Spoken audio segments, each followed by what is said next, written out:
വെളിപാടിന്റെ ആത്മാവിന് നൽകണമേ.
പരിശുദ്ധാത്മാവേ ഞങ്ങളിൽ നിറയണമേ.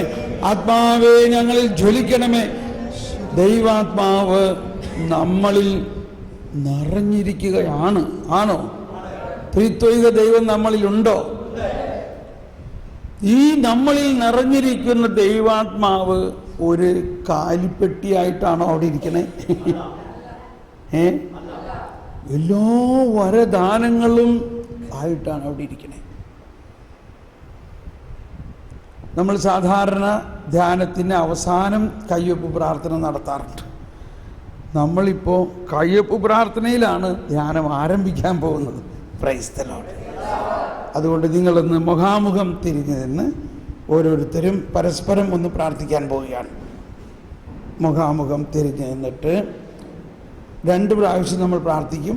അപ്പോൾ ഒരാൾ കൈകൂപ്പി പിടിക്കുക, മറ്റേയാൾ ആ കൈകൂപ്പി പിടിച്ചിരിക്കുന്ന ആളുടെ തലയിൽ കൈവച്ചുകൊണ്ട് ആ വ്യക്തിയിലുള്ള പരിശുദ്ധാത്മാവിൻ്റെ നിറവ് തുറക്കണമേ, ജ്ഞാനം തുറക്കണമേ, വരദാന ഫലങ്ങളെല്ലാം തുറക്കണമേ എന്ന് പ്രാർത്ഥിച്ചുകൊണ്ട് ജീവിക്കും ദൈവത്തിന് അരൂപിയേ എന്ന് പാടിക്കൊണ്ട് ശലഹലബല കൈ വെച്ച് പ്രാർത്ഥിച്ചോളൂ. ജീവിക്കും ദൈവത്തിന് അരൂപിയേ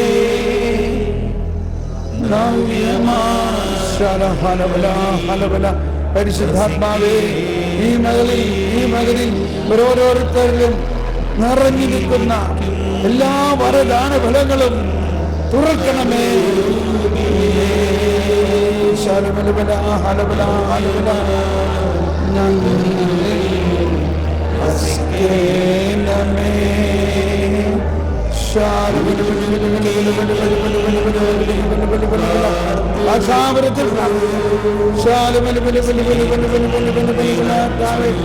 ഓരോരുത്തരും നിറഞ്ഞിരിക്കുന്ന എല്ലാ വരദാനങ്ങളും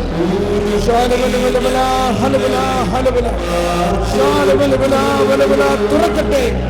വിവേകത്തിന്റെ വചനം, ജ്ഞാനത്തിന്റെ വചനം, വെളിപാടിന്റെ വരങ്ങൾ തുറക്കണമേ. എല്ലാ അത്ഭുത ശക്തികളും തുറക്കണമേ.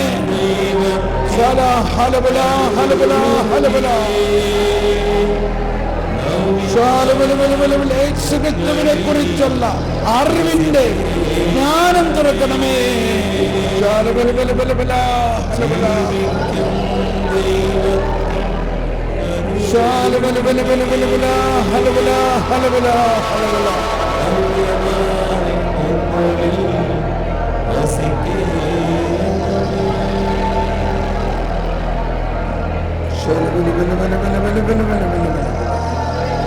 Thank you, Jesus.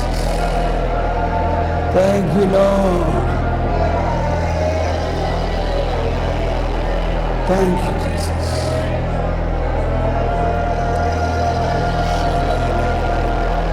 ഇനി അടുത്ത ആൾ.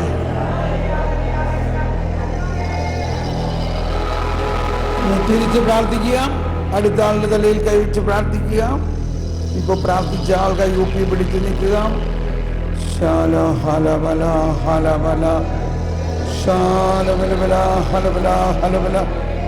ഓ പരിശുദ്ധാത്മാവേ, ഞങ്ങളിൽ നിറയണമേ, ഞങ്ങളിൽ ജ്വലിക്കണമേ.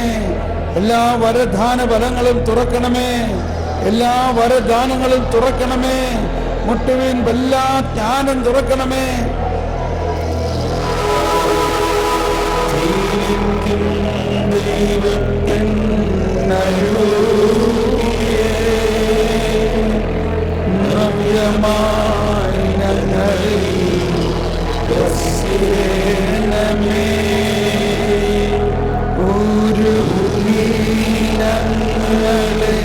വാർത്തെടുക്കൂ, സ്നേഹം നിറച്ചു നീ ഉപയോഗിക്കൂ.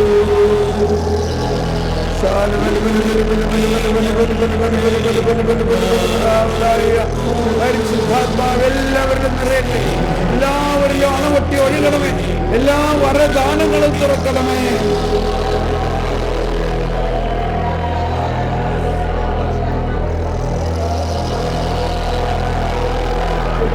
ഭക്ഷണം റെഡിയാണോ?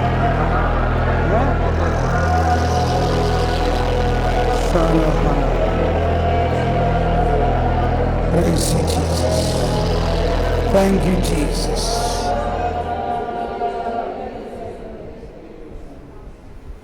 ശാന്തമായി ഇരിക്കാം. നമ്മുടെ ഹൃദയത്തിൽ ജ്വലിക്കുന്ന ആത്മാവ് നമ്മുടെ ഹൃദയത്തിൽ ജ്വലിച്ച് നമ്മുടെ ഹൃദയത്തിൻ്റെ ഉൾക്കണ്ണുകൾ തുറന്ന് ഉയർപ്പിൻ്റെ മഹത്വം മുഴുവനും നമ്മൾക്ക് അനുഭവമാക്കുന്ന ശക്തി നമ്മളിൽ തന്നെ ഉണ്ട് എന്ന ബോധ്യത്തിലേക്ക് വരാം. നമ്മിൽ പ്രവർത്തിക്കുന്ന ശക്തിയാൽ നാം ചോദിക്കുന്നതിലും ആഗ്രഹിക്കുന്നതിലും ചിന്തിക്കുന്നതിലും എല്ലാം വളരെയധികം ചെയ്തു തരുന്നവനാണെന്ന് നമ്മൾ കേട്ടല്ലോ. പൂർണ്ണമായി ആ വിശ്വാസത്തിലേക്ക് വരിക. കർത്താവ് അരുളി ചെയ്ത കാര്യങ്ങൾ സംഭവിക്കും എന്ന് വിശ്വസിക്കുക. അത് വിശ്വസിക്കുമ്പോൾ സംഭവിക്കുന്നു. വിശ്വസിക്കുമ്പോൾ സംഭവിക്കുന്നു.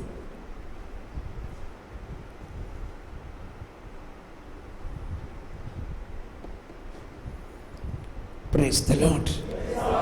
അപ്പോൾ ഈ കാലഘട്ടം നമ്മുടെ പന്തക്കുസ്തായ്ക്ക് മുൻപായിട്ടുള്ള ഒരുക്കമാണ്. നമ്മൾ ഈ 8 ദിവസത്തെ ധ്യാനം കഴിഞ്ഞാൽ 9-ാം ദിവസം പന്തക്കുസ്താ തിരുനാളാണ്. അപ്പോൾ ഈ ധ്യാനത്തിൽ ഈ പരിശുദ്ധാത്മാവിൻ്റെ ഏറ്റവും ശക്തമായ ഒരു രൂപാന്തരീകരണം നമ്മളിൽ നടക്കണം. നിറവ് മാത്രമല്ല, നിറഞ്ഞ ആത്മാവ് നമ്മളെ നയിക്കുന്ന അവസ്ഥയാണ്. ഈ തീർത്ഥാടനം വാസ്തവത്തിൽ ആരംഭിച്ചത് പെസഹയ്ക്ക് മുൻപ് അഥവാ നൊയമ്പ് കാലത്തിന് മുമ്പ് വിഭൂതി ബുധനാഴ്ചയാണ്. നമ്മുടെ ഈ വലിയ അതായത് നൊയമ്പ് തുടങ്ങി. എന്തിനും ലക്ഷ്യം വെച്ചിട്ടാണ് നൊയമ്പ് തുടങ്ങിയത്? എന്തിനും ലക്ഷ്യം വെച്ചിട്ടാണ് നൊയമ്പ് തുടങ്ങിയത്? സാധാരണഗതിയിൽ നമ്മൾ വലിയ ആഴ്ച എന്ന് പറയില്ലേ? പീഠാനുഭവം, മരണം, ഉത്ഥാനം കഴിഞ്ഞപ്പോൾ സ്വർഗാരോഹണം കഴിഞ്ഞാൽ പന്തക്കോസ്ത അതുവരെ നീണ്ടു നിൽക്കുന്ന ഒരു കാലഘട്ടമാണ് നമ്മൾ ആ കരിക്കുരി പെരുന്നാളിന് അന്നത്തെ സുവിശേഷ ഭാഗം ആരെങ്കിലും ഓർക്കുന്നുണ്ടോ? അന്ന് ആ വിഭൂതി ബുധനാഴ്ച വായിച്ച സുവിശേഷ ഭാഗം ആരെങ്കിലും ഓർക്കുന്നുണ്ടോ? ഓർക്കണമെങ്കിൽ കുഴപ്പമൊന്നുമില്ല, ഇപ്പം ഞാൻ പറയുമ്പോൾ പെട്ടെന്ന് ഓർക്കും. ഓർക്കുന്ന എളുപ്പം ഓർക്കാൻ ഇതാണ്: യേശുവിനെ ആത്മാവ് മരുഭൂമിയിലേക്ക് നയിച്ചു. ഓർക്കണ്ടോ ഇല്ലേ? ലൂക്കയുടെ സുവിശേഷത്തിൽ 4-ാം അധ്യായത്തിലാണത്. ലൂക്ക 4-ാം അധ്യായത്തിൻ്റെ ആ ഭാഗം വായിച്ചാൽ വളരെ മനോഹരമാണ്. അവിടെ പറയുന്നത് ഇതാണ്: മാമോദീസ സ്വീകരിച്ച യേശു യോർദാനിൽ നിന്നും യേശു പരിശുദ്ധാത്മാവ് നിറഞ്ഞവനായി ജോർദാനിൽ നിന്ന് മടങ്ങി. Praise the Lord. കണ്ടോ കുരിശുവര തിരുനാളിൻ്റെ അന്നത്തെ സുവിശേഷം. എന്നിട്ട് അടുത്തത് എന്താ? ആത്മാവ് അവനെ മരുഭൂമിയിലേക്ക് നയിച്ചു. രണ്ട് കാര്യം. എന്താ രണ്ട് കാര്യം? ഒന്ന്, ആത്മാവിനാൽ നിറഞ്ഞവൻ. രണ്ട്, ആത്മാവിനാൽ നയിക്കപ്പെടുന്നവൻ. ഇതാണ് ക്രിസ്ത്യാനി എന്ന് പറഞ്ഞ വാസ്തവത്തിൽ. ഒരു ക്രിസ്ത്യാനി ആരാ? ആത്മാവിനാൽ നിറഞ്ഞവനാണ്. നിറഞ്ഞാൽ മാത്രം മതിയോ? നിറഞ്ഞാൽ മാത്രം പോരാ. നിറഞ്ഞാൽ മാത്രം പോരാ. അവൻ ആത്മാവിനാൽ നയിക്കും. കേട്ടോ, യേശുവിനെ ആത്മാവ് ആദ്യം തന്നെ നയിച്ചത് എവിടേക്കാ? പിശാചിൻ്റെ അടുത്തേക്ക്. അതെന്തിനാ? കാരണം യേശുവിൻ്റെ ദൗത്യത്തിൻ്റെ പ്രധാന ഭാഗം പിശാചിനെയും അവൻ്റെ രാജ്യത്തെയും നശിപ്പിക്കുക എന്നുള്ളതാണ്. അതുകൊണ്ട് ഇവിടെ വന്ന് ഈ സമയമൊന്നും കളയല്ല, വന്ന വഴി തന്നെ നേരെ അവൻ്റെ അടുത്തേക്ക് പോയിക്കോ. അവന് 2 കൊടുക്കുന്നു. അവൻ ഇത്രയും കാലം മനുഷ്യരെ വിഷമിപ്പിച്ചുകൊണ്ടിരിക്കുകയായിരുന്നു. നമ്മൾ ചിലർ വിചാരിക്കുന്നേ യേശു അല്ലെങ്കിൽ പിശാച് കർത്താവ് വിശ്വസിക്കാനോ വരെ വെറുതെ വിട്ടില്ല, പിന്നെ നമ്മളെ വിടാതിരിക്കും, നമ്മുടെ അടുത്ത് വരാതിരിക്കോ? അപ്പോൾ പിശാച് ആരാണ്? ദൈവം ആരാണ്? പിശാച് ആരാ? ദൈവവും പിശാചും തമ്മിലുള്ള വ്യത്യാസം എന്താ? ദൈവാത്മാവും അശുദ്ധാത്മാവും തമ്മിലുള്ള വ്യത്യാസം എന്താ? ആരെങ്കിലും ഒന്ന് പറഞ്ഞേ.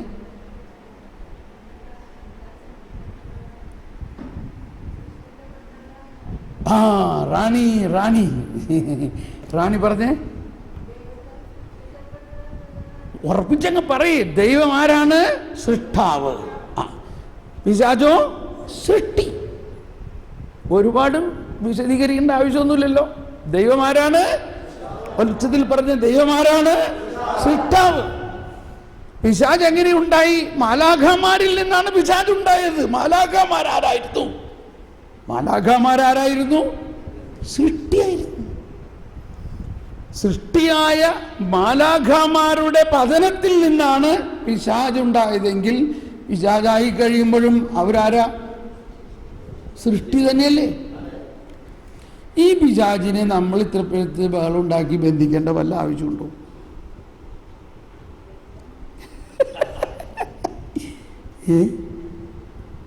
ഇത്ര പേർക്ക് പേടിക്കേണ്ട വല്ല ആവശ്യമുണ്ടോ?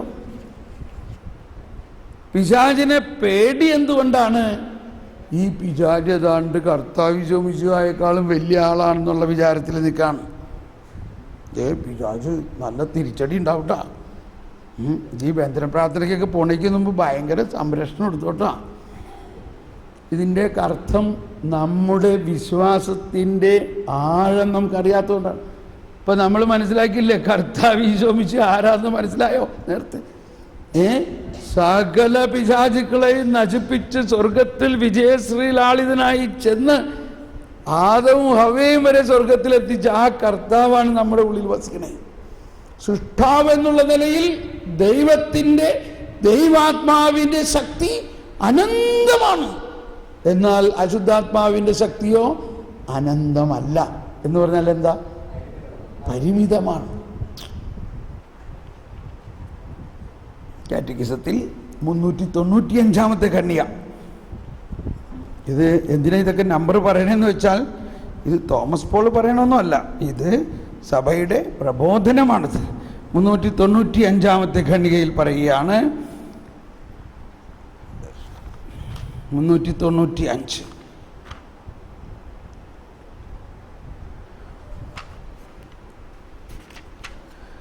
എങ്കിലും പിശാചിന്റെ ശക്തി അനന്തമല്ല, അവൻ ഒരു സൃഷ്ടി മാത്രമാണ്.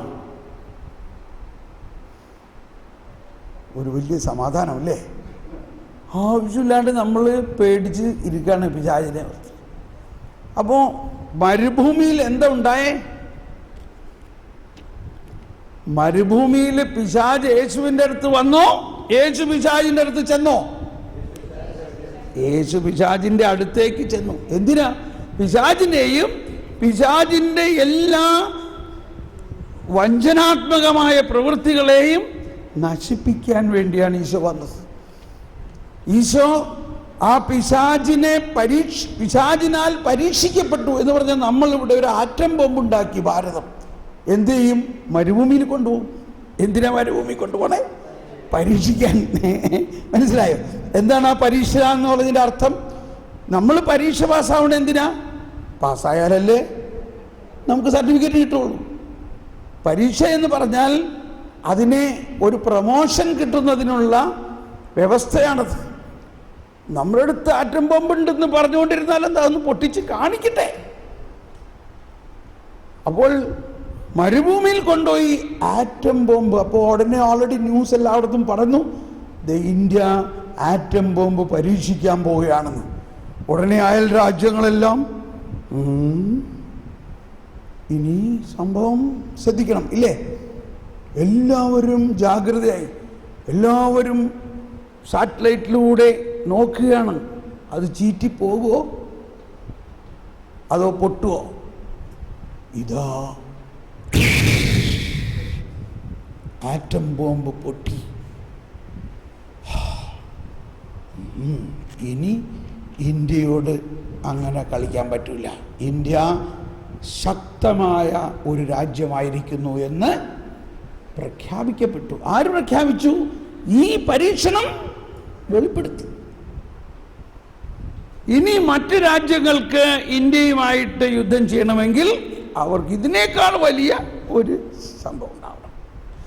ഏതാണ്ട് ഇതുപോലെയാണ് മുൻകൂട്ടി പദ്ധതി ചെയ്യപ്പെട്ടിരിക്കുന്നതനുസരിച്ച് കൃത്യസമയത്ത് യേശു വന്നുകൊണ്ട് യേശു കൊണ്ടുവന്നിരിക്കുന്ന ഈ പുതിയ ബോംബ് പൊട്ടിച്ചു കാണിച്ചു കൊടുത്തു. എന്താണ് ആ ബോംബ്?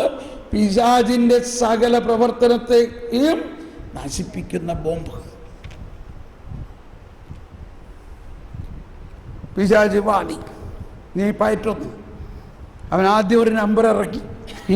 ഉടനെ ഈശോ ഒരു വചനം പറഞ്ഞപ്പോഴേക്കും അത് പോയി. അടുത്ത നമ്പർ ഇറക്കി, വീണ്ടും ഈശോ വചനം പറഞ്ഞപ്പോൾ അവൻ ഓടിപ്പോയി. മൂന്നാമത് വലിയൊരു പിശാച് വന്ന് അവനൊരു നമ്പർ ഇറക്കി, വേറൊരു വചനം പറഞ്ഞപ്പോൾ കണ്ടോ, 3 പ്രാവശ്യവും യേശു ഉപയോഗിച്ചത് ഒരേ ഒരു ബാറ്റൻ ടാങ്കാണ്. എന്താണ്? ദൈവവചനം. പിശാച് അവനെ വിട്ട് പോയി. അതാണ് യോഹന്നാന്റെ സുവിശേഷത്തിലെല്ലാം പറയുന്നത്, നിന്റെ ഉള്ളിലുള്ളവൻ ലോകത്തിലുള്ളവനേക്കാൾ ശക്തനാണ്. അപ്പോൾ നമുക്കുണ്ടാകേണ്ട വലിയൊരു ബോധ്യം ഇതാണ്, കർത്താവ് ഈശോ മിശിഹ വിജയശ്രീ ലാളിതനായി നമ്മുടെ ഉള്ളിൽ, ഞാൻ ഹിന്ദി ഒരു വാക്കാ പറയണത്, വിരാജമാൻ ഹേ. വിരാജമാൻ എന്ന് പറഞ്ഞാൽ വിരാജിക്കുന്നു. രാജാധിപനാണ്, രാജാവായിട്ട് വാഴുന്നു. പിശാചിന്റെ സകല ശക്തികളെയും പരാജയപ്പെടുത്തി കഴിഞ്ഞു. അതാണ് ഈ പെസഹ.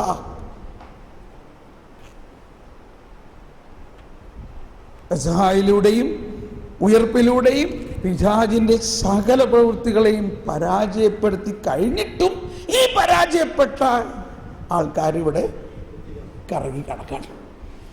അവരോട് പറഞ്ഞേക്കാണ്, നിങ്ങൾ എൻ്റെ പേര് പറഞ്ഞിട്ട് അവരോട് പോയിക്കോളാൻ പറഞ്ഞാൽ മതി, അവർ പോയിക്കോളും.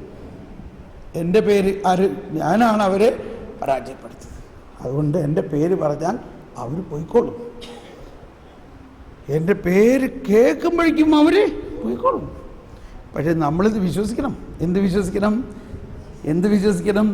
പിശാച് സൃഷ്ടിയാണെന്നും ദൈവം സൃഷ്ടാവാണെന്നും സൃഷ്ടാവായ ദൈവം മനുഷ്യനായി പിറന്നുകൊണ്ട് പിശാചിനെയും അവന്റെ സകല തന്ത്രങ്ങളെയും പരാജയപ്പെടുത്തി കഴിഞ്ഞിരിക്കുന്നു.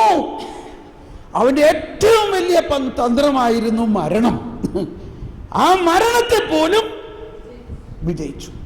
അതാണ് തൻ്റെ മരണത്താൽ നമ്മുടെ മരണത്തിൽ വിജയം സ്ഥാപിച്ചത്. He Christ has risen from the dead. ഇപ്പം ഈ കാലഘട്ടങ്ങളിലെല്ലാം ഈസ്റ്റേൺ ലിറ്റർജിയിൽ പാടുന്ന ഒരു ഗീതമാണ്, Christ has risen from the dead, dying he conquered death, raising he restored life. ക്രിസ്തു മരിച്ചവരിൽ നിന്നും ഉയർത്തെഴുന്നേറ്റിരിക്കുന്നു.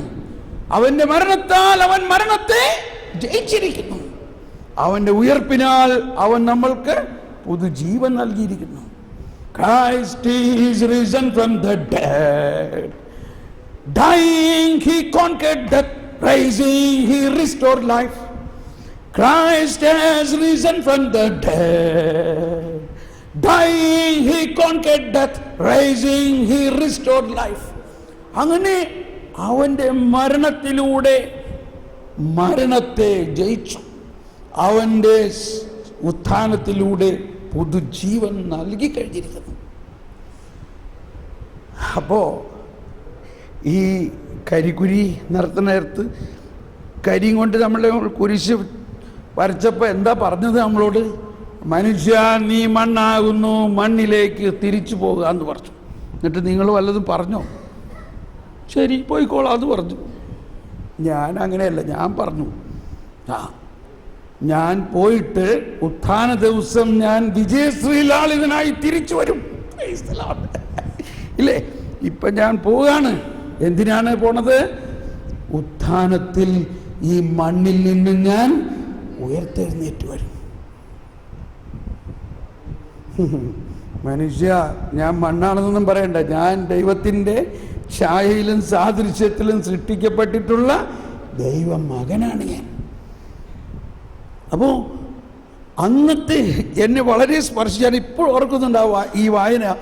അന്ന് ആദ്യം കരിക്കുരി പെരുന്നാളിൻ്റെ അന്നത്തെ സുവിശേഷം എന്താ? യേശു ആത്മാവിനാൽ നിറഞ്ഞവനായി ജോർദാനിൽ നിന്നും ഗലീലയിലേക്ക് വന്നു. പിശാച് അവനെ പിശാചിനാൽ പരീക്ഷിക്കപ്പെടുന്നതിന് ആത്മാവ് അവനെ നയിച്ചു. എന്നിട്ട് ആ സംഭവം കഴിഞ്ഞു, പരീക്ഷണം കഴിഞ്ഞിട്ട് എന്താ? പരീക്ഷണം കഴിഞ്ഞപ്പോൾ വിജയിച്ചോ? യേശു വിജയിച്ചല്ലോ. വിജയിച്ചു കഴിഞ്ഞിട്ട് എന്താണ് സംഭവിക്കുന്നത്? 14-ാമത്തെ വചനം, യേശു ആത്മാവിൻ്റെ ശക്തിയോടുകൂടെ ഗലീലയിലേക്ക് മടങ്ങി. Praise the Lord. ഇനി അവൻ്റെ പരസ്യ പ്രഘോഷം ആരംഭിക്കുകയാണ്. അതാണ് നമ്മളെ ഓരോരുത്തർക്കും നൽകിയിരിക്കുന്നത്. അപ്പസ്തോലന്മാരെയൊക്കെ വിളിച്ചു, വെറും മുക്കുവന്മാരാ. വല്ല ഇൻ്റർവ്യൂ നടത്തിയോ? ഒരു ഇൻ്റർവ്യൂ നടത്തിയില്ല. അവരുടെ പഴയ കാര്യങ്ങൾ വല്ലതും ചോദിച്ചോ?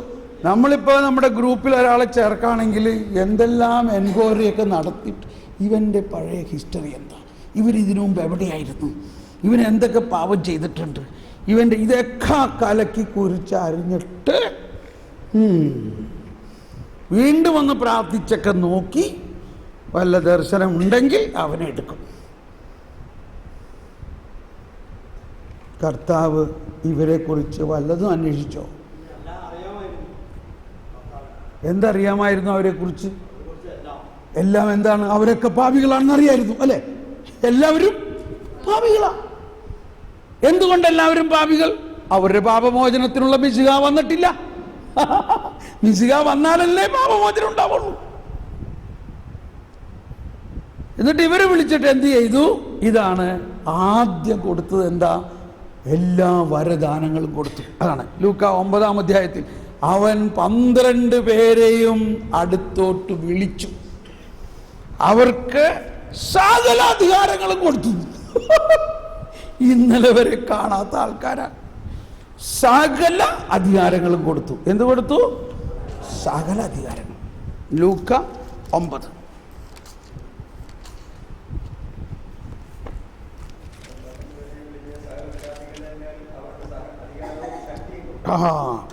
അവൻ 12 പേരെയും വിളിച്ചു, സകല പിശാചുക്കളുടെയും മേലും അവർക്ക് അധികാരവും ശക്തിയും കൊടുത്തു.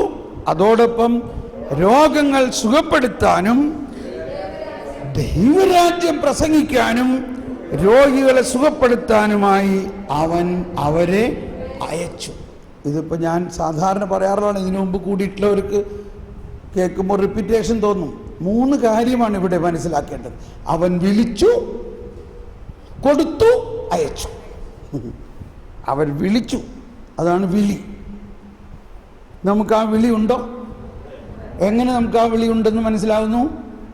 മാമോദീസായിലൂടെയും സ്ഥൈര്യലേപനത്തിലൂടെയും നമ്മളെല്ലാവരെയും ഇതുപോലെ വിളിക്കപ്പെട്ടതാണ്. ഇനി നമുക്ക് തന്നോ? തന്നിട്ടുണ്ട്. എന്ത് തന്നു? ഈ വരദാനങ്ങളെല്ലാം നമുക്ക് തന്നിട്ടുണ്ട്. ഇനി നമ്മളെ അയച്ചോ? അയച്ചു.